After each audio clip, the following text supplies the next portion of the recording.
The left has targeted education or indoctrination from the beginning. They have always had a long-term view and have used education from kindergarten to the university to inculcate their values in the rising generations. This is part of their playbook for seizing power and establishing a socialist state.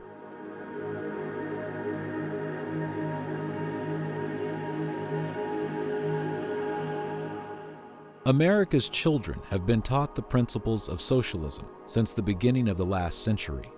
It was John Dewey, a dedicated socialist and considered the father of modern education, who set the course for the socialization of America's educational system.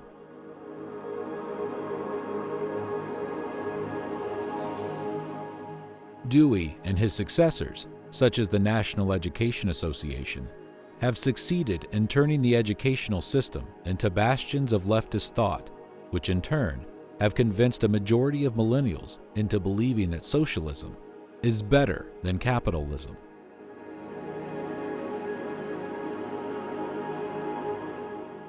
Indeed, the vast majority of professors at the leading liberal arts colleges are Democrats, outnumbering Republicans more than 10 to 1.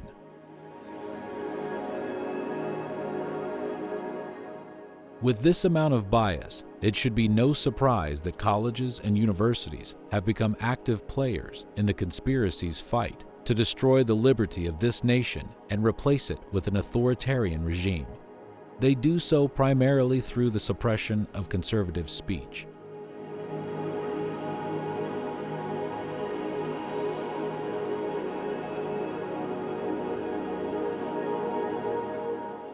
And this problem of censorship, as might be expected from a global enterprise, extends beyond the borders of the United States.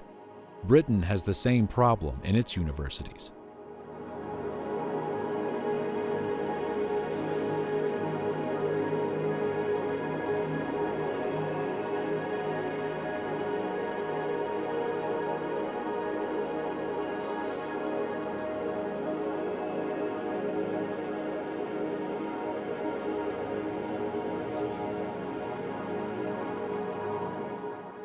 All revolutions must ultimately be financed. None are free. So too with the radical left's ambition to attain global domination. Radical leftist billionaires are more than happy to finance any organization or cause to further this ambition.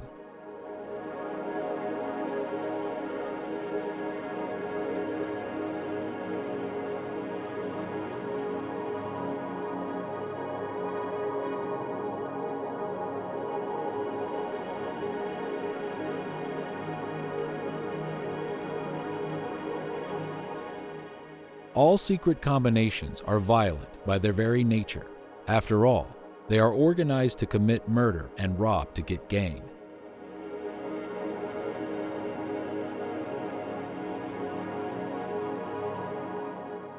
This is true of the modern secret combination. The radical left has a violent wing of its movement. In the United States, it's called Antifa.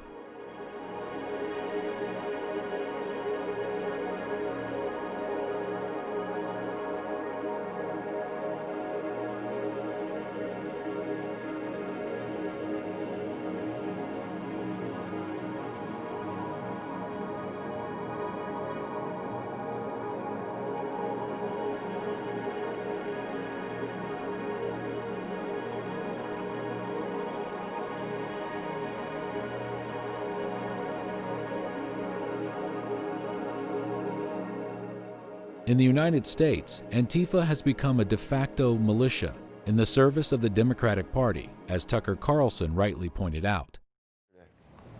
This is a political militia that is doing the bidding, in effect, of Nancy Pelosi and Governor Jerry Brown and the mayor of Berkeley and all these supposedly mainstream Democratic politicians. And this is a militia hurting American citizens for saying what they think.